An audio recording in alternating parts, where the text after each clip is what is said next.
Spring races are right around the corner, and now is the time that you need to be thinking about when do I need to start being really specific about my training? What does that look like? So, we're going to answer those questions today. Hi, I'm Catherine. I'm the personal trainer and running coach at Kathletics. Here at Kathletics, we're all about meeting you where you are in your fitness so you can approach hybrid training in a sustainable way.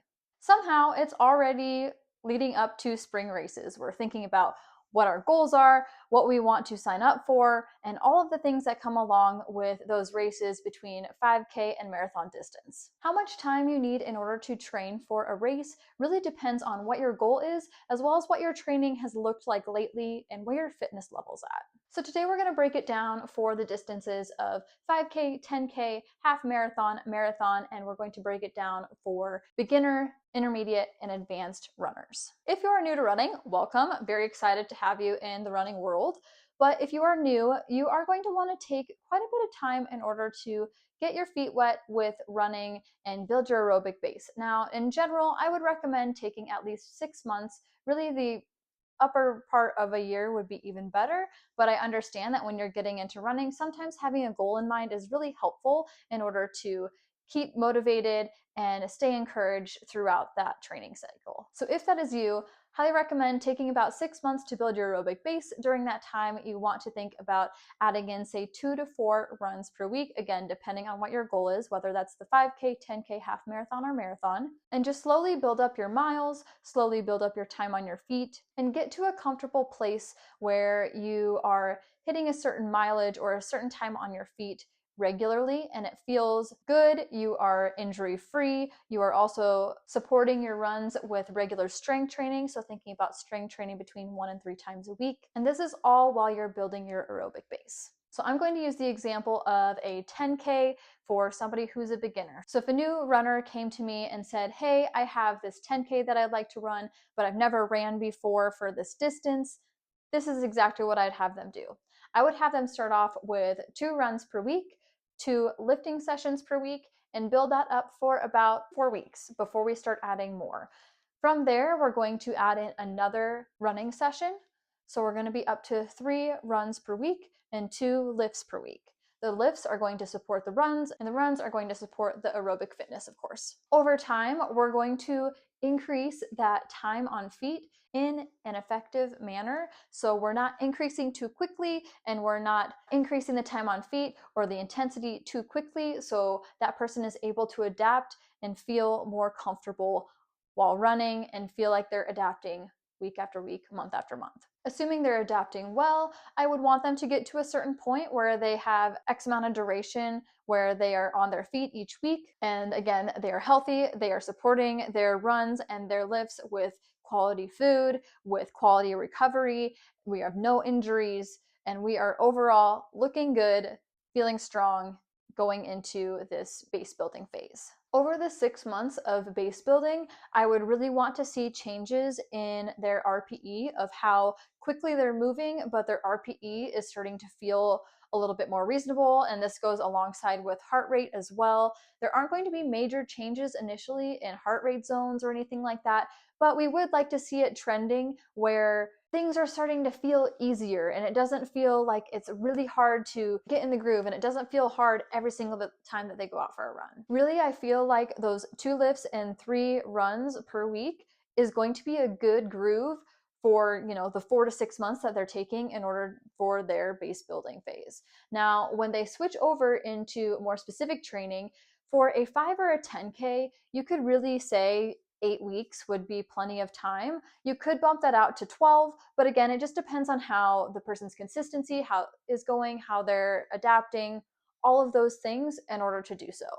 Now, past that, if we're talking about a little bit longer distances like the half marathon or the marathon, then I would definitely recommend having a longer, more specific phase. So thinking at least 16 weeks for a beginner. Now, if we're going into intermediate levels, you could probably use about 3-ish months for a base building, assuming that you've had whether it's months or years of experience prior to that, but I would still take an off season or a base building season for both your aerobic fitness as well as your strength training, just so we're making sure that we're setting ourselves up for success to build strength and power and feeling strong while we're running. So intermediate, thinking about 3 to 4 months, maybe even up to 6 months, again, depending on how you're feeling. And then from there, shifting into a more focused and specific training. So for the 5K to 10K distances, this could be, again, 8-week, 10-week, 12-week.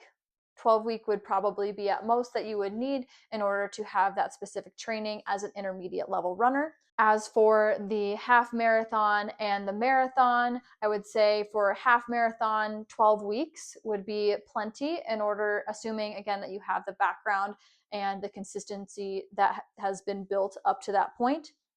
And then for the marathon, I would say 16 weeks would still be a good place to start, depending on how many miles that you've built up to or how long you've been spending time on feet.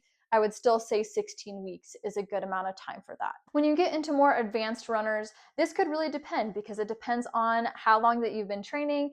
Because advanced could mean that you have been training for 3 years. It could mean that you've been training for 15. So there's a big gap between there's a big range within that advanced level, even within the intermediate level, but more so at that advanced level, it's broader because you could be advanced and have plenty of years of experience, but not feel like you're wanting to be at that elite level, but you're not quite as low as the intermediate, where you've maybe been a little bit more consistent than an intermediate level runner. So for advanced, maybe you're able to, excuse me, for advanced, maybe you are able to do a 5K without even really having specific training for it. And again, it also depends on the goal. Do you want to have fun doing it, or do you want to go and run your hardest 5K that you've ever done and do really, really well? It really just depends on what your goal is, because at that advanced level, you have those opportunities to kind of move the pieces around and play it how you'd like.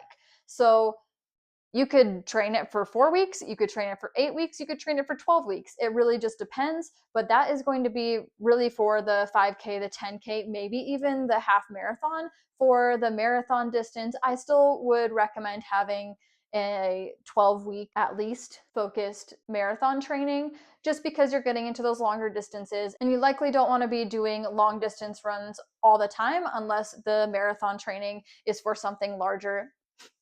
Second time's a charm. And the marathon distance, unless the marathon distance is for something bigger like an ultra marathon, and that's just part of your training. So these are all things to consider when you are planning out how long your training cycle should be. But again, beginner is going to be a little bit longer just because you want to build up that base. Intermediate is going to be a little bit shorter, but again, it depends on your consistency and what that has looked like, what your longest mileage, what your longest duration has been lately. And then what it looks like for advanced, you might have a little bit more wiggle room where you can kind of move pieces around, and depending on your goals, go for it. The main thing is that you're following a program that meets you where you are, and that it is following progressive overload, so you know that you are progressing week after week, you are seeing the results that you're looking for, and you're feeling good while doing it. And that's exactly what we do in our one-on-one coaching here at Kathletics. So if that's something that you're interested in, be sure to click the link in the description below and schedule a free consultation to get you in the groove for your spring or fall race this year. If you have any questions, please leave them in the comments below. Otherwise, be sure to like, subscribe, and then we'll see you in the next one.